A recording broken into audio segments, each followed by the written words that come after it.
संसदीय सरकार, संसदीय संप्रभुता और न्यायिक सर्वोच्चता के बीच का रास्ता हमने निकाला है। संसद की सुप्रीमेसी ऑफ द पार्लियामेंट ये ब्रिटिश संसद से जुड़ा हुआ है, जबकि सुप्रीमेसी ऑफ जो जुडिशरी है वो यूएसए के कॉन्स्टिट्यूशन से जुड़ा हुआ है।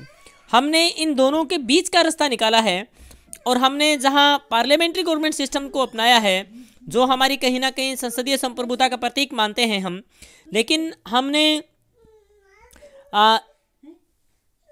प्रोसेस इस्टेब्लिश बाय लॉ जो जापान से हमने लिया है, विधि द्वारा स्थापित प्रक्रिया हमारे आर्टिकल 21 से जो जुड़ा हुआ है, उसके आधार पर हम जुडिशियल रिव्यू करते हैं। मैं आपको स्पष्ट कर दूं कि जुडिशियल रिव्यू शब्द संविधान में कहीं वर्णित नहीं है, कहीं भी।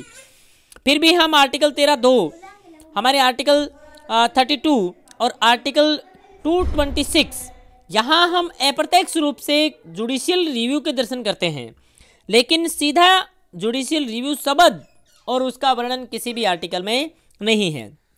जुडिशियल रिव्यू हमने अमेरिका के संविधान से लिया है, लेकिन एज इट इज़ नहीं लिया है, क्योंकि यूएसए में ड्यू प्रोसेस ऑफ लॉ यानी विधि की एक विधि सम्मत प्रक्रिया है, अपनी विधि की नियत प्रक्रिया है, उसके तहत वहाँ न्यायिक पुनरावलोकन होता है। यहाँ ऐसा नहीं है। यहाँ हम प्रोसेस इस्टेब्लिश बाय लॉ, जो संविधान में जो विधि वर्णित है, अगर उसके आधार पर हम कोई कानून नहीं बना पा रहे हैं तो हम वहाँ न्यायिक पुनरावलोकन कर सकते हैं, लेकिन संविधान से हट करके जुडिशरी अपने खुद स्वविवेक से या इस प्रकार से नहीं कर सकती। बाकी मेनका गांधी केस के बाद में ऐसा हो रहा है। हम ड्यू प्रोसेस लॉ, एक प्राकृतिक न्याय के आधार पर भी हम जुडिशियल रिव्यू कर रहे हैं, ये अलग बात है, लेकिन जो मूल अपनी भावना है वो हमारी विधि द्वारा स्थापित प्रक्रिया ही है आर्टिकल 21 के तहत। और भारतीय संविधान है, उसके निर्माताओं ने ब्रिटेन की जो संसद की संप्रभुता और अमेरिका की जो न्यायपालिका की सुप्रीमेसी है, उसके बीच एक संतुलन बनाने का प्रयास किया है।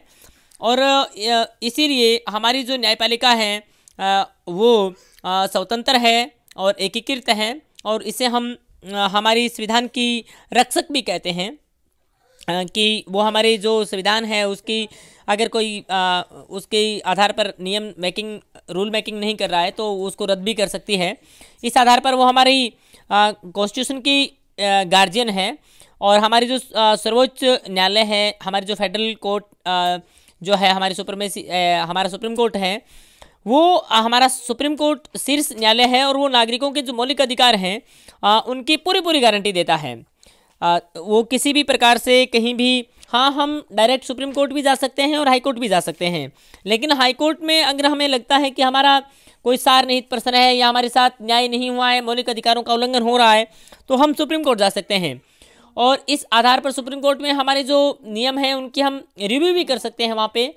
और हमारा जो सुप्रीम कोर्ट है वो खुद विधायिका द्वारा निर्मित या कार्यपालिका द्वारा लागू या किसी भी स्तर के जो नियम हैं उनका अवलोकन कर सकता है और उनकी स्वयं जांच भी कर सकता है। इस आधार पर हमारी जो विशेष कॉन्स्टिट्यूशन की जो विशेषता है वो हमारी संसदीय संप्रभुता और न्यायिक सर्वोच्चता के बीच का रास्ता निकालती है, और इसके साथ साथ यहाँ एकीकृत और स्वतंत्र न्यायपालिका की व्यवस्था भी की गई है। मौलिक अधिकार, वैसे हम इसमें अलग से एक वीडियो बनाएंगे। हमारे संविधान के भाग 3 में शुरुआत के अंदर हमें 6 मौलिक अधिकार दिए गए थे। आपको पता है, एक 44 1978 में संपत्ति का मौलिक अधिकार हम वापस रिमूव कर दिया गया, रिपील कर दिया गया है। अब 6 हैं। समानता का आर्टिकल 14 से 18, स्वतंत्रता का आर्टिकल 19 से 22, शोषण के विरुद्ध अधिकार 23 से 24, धार्मिक स्वतंत्रता का अधिकार 25 से 28, सांस्कृतिक और शिक्षा का अधिकार 29 और 30, और हमारा संवैधानिक उपचारों का अधिकार 32। ये हमारे 6 मौलिक अधिकार हैं। इस पे हम अलग से एक वीडियो बनाएंगे। मौलिक अधिकारों का वैसे मैं आपको बता दूं, जो मुख्य उद्देश्य होता है वो हमारे पॉलिटिकल डेमोक्रेसी की भावना को प्रोत्साहन देना होता है, और ये कहीं ना कहीं मुख्य रूप से कार्यपालिका की जो मनमानी है उस पर अंकुश लगाते हैं। कहीं ना कहीं आर्टिकल 21 है वो हमारी विधायिका के ऊपर भी अंकुश लगाता है। और वैसे हमारे जो मौलिक अधिकार हैं वो असीमित नहीं हैं, उनकी सीमाएं हैं, उन पे प्रतिबंध हम लगा सकते हैं। और अगर हमारे मौलिक अधिकारों का हनन होता है तो हम आर्टिकल 32 के तहत सीधे सुप्रीम कोर्ट जा सकते हैं। इसके लिए हम बंदी प्रत्यक्षीकरण, परमादेश, प्रतिषेध, अधिकार परीक्षा, उत्प्रेषण, ये जो अभिलेख हैं, ये रिट हैं, ये सुप्रीम कोर्ट निकाल सकता है। मौलिक अधिकार जो हमारे आर्टिकल 20 और 21 में जो वर्णित हैं, उनके अलावा जो हमारे मौलिक अधिकार हैं उनको हम नेशनल इमरजेंसी के दौरान स्थगित भी कर सकते हैं हमारे राष्ट्रपति की आज्ञा से। और इसके बाद DPSP, directive principle of state policy, इसका हम अलग से जिक्र करेंगे। यह हमारे भारतीय संविधान की एक अनूठी विशेषता है जो हमने आयरलैंड से ली है। यहाँ हम सोशल और इकोनॉमिक डेमोक्रेसी की स्थापना, इसका मूल उद्देश्य है इसका इकोनॉमिक डेमोक्रेसी, और साथ साथ इसका है सोशल डेमोक्रेसी की स्थापना करना। और अधिकांश जो हमारे डीपीएसपी हैं वो समाजवाद और गांधीवाद से प्रभावित हैं, या हम लिबरलिज्म से इसको प्रभावित मान सकते हैं। नीति निषेध तत्व हैं वो कहीं ना कहीं भारत को एक वेलफेयर स्टेट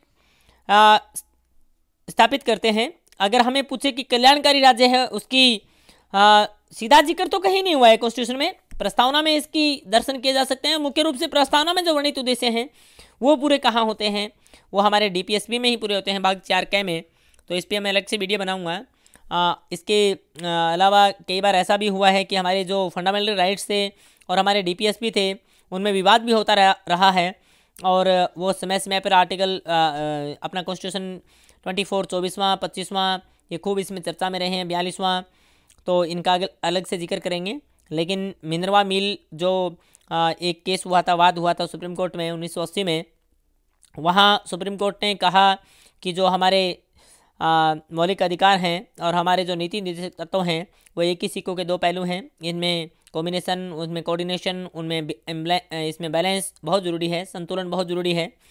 और हमारे जो एफआर हैं उनका मूल संविधान में कोई जिक्र नहीं था। बहुत महत्वपूर्ण प्रश्न यहाँ बनता है कि मौलिक अधिकार में मूल संविधान में कितने मौलिक कर्तव्य थे, तो 0, कोई मौलिक कर्तव्य नहीं था। पहली बार मौलिक कर्तव्य हमने 42वें संविधान संशोधन में 1976 में अपने सवर्ण सिंह की समिति की सिफारिश पे हमने जोड़े हैं, और ये हमारे उस समय के यूएसएसआर, वर्तमान का रूस, इनसे हमने प्रेरणा लेकर के ये जोड़े हैं। पहले हमने इसमें 10 मूल कर्तव्य जोड़े थे, सवर्ण सिंह ने 8 बताए थे, और 2002 में 86 संविधान संशोधन करके एक मौलिक कर्तव्य और जोड़ दिया। अब वर्तमान में 11 मौलिक कर्तव्य हैं। संविधान के भाग 4 में मौलिक कर्तव्यों का हम जिक्र करते हैं, और इससे संबंधित केवल और केवल एक ही आर्टिकल है, याद रखना है। मौलिक कर्तव्य 11 हैं लेकिन आर्टिकल एक ही है, 51A। इसके तहत ही हम सारे जो भारतीय हैं उनका ये कर्तव्य उनको बताया गया है कि हम संविधान, हमारे राष्ट्र ध्वज, हमारे राष्ट्रगान, हमारे देश की संप्रभुता, एकता, अखंडता, इसकी हम रक्षा करें। कंपोजिट कल्चर है उसको हम बनाए रखें, हमारी सांस्कृतिक धरोहर है उनका अनुरक्षण करें, भाईचारे की भावना का विकास करें। ठीक है, तो इस प्रकार से जो हमने वैज्ञानिक दृष्टिकोण, मानववाद, ज्ञानार्जन की भावना, सुधार की भावना, हमारी सार्वजनिक संपत्ति की रक्षा, हिंसा से दूर रहना, व्यक्तिगत और सामूहिक उत्कर्ष की गतिविधियों में भाग लेना, ये हमारे जो अभिभावक हैं, माता पिता हैं, वो अपने 6 साल तक के जो बच्चे, 6 से 14 साल तक के जो बच्चे हैं उनको उनकी प्राथमिक शिक्षा दिलाना, ये सारे हमारे मौलिक कर्तव्य हैं। और आपको बता दूं, मौलिक कर्तव्य और हमारे मौलिक अधिकार एक ही सिक्कों के दो पहलू हैं। एक व्यक्ति का अधिकार दूसरे व्यक्ति का कर्तव्य है, और एक व्यक्ति का कर्तव्य दूसरे के मौलिक अधिकारों की रक्षा करना है। तो हमारे जो मौलिक कर्तव्य हैं वो नागरिकों को इस बात की याददाश्त दिलाते रहते हैं कि उन्हें अपने समाज, अपने देश, अपने नागरिकों के प्रति कुछ जिम्मेदारियां हैं, उनका कुछ उत्तरदायित्व बनता है, जिन्हें हम एक नागरिकता के नाते, जो हमारी आर्टिकल 5 से लेकर के 11 तक हमने वर्णन किया है, सिटीजनशिप के नाते हम एक सभ्य नागरिक हैं देश के। इसलिए हम केवल अधिकारों की ही बात ना करें, इसके साथ साथ हमारे जो कर्तव्य हैं भले ही वाद योग्य ना हो, हमारे नीति निर्देशक तत्व भले ही वाद योग्य ना हो, हम उनको लागू करने के लिए भरसक रूप से सहभागिता निभाएं।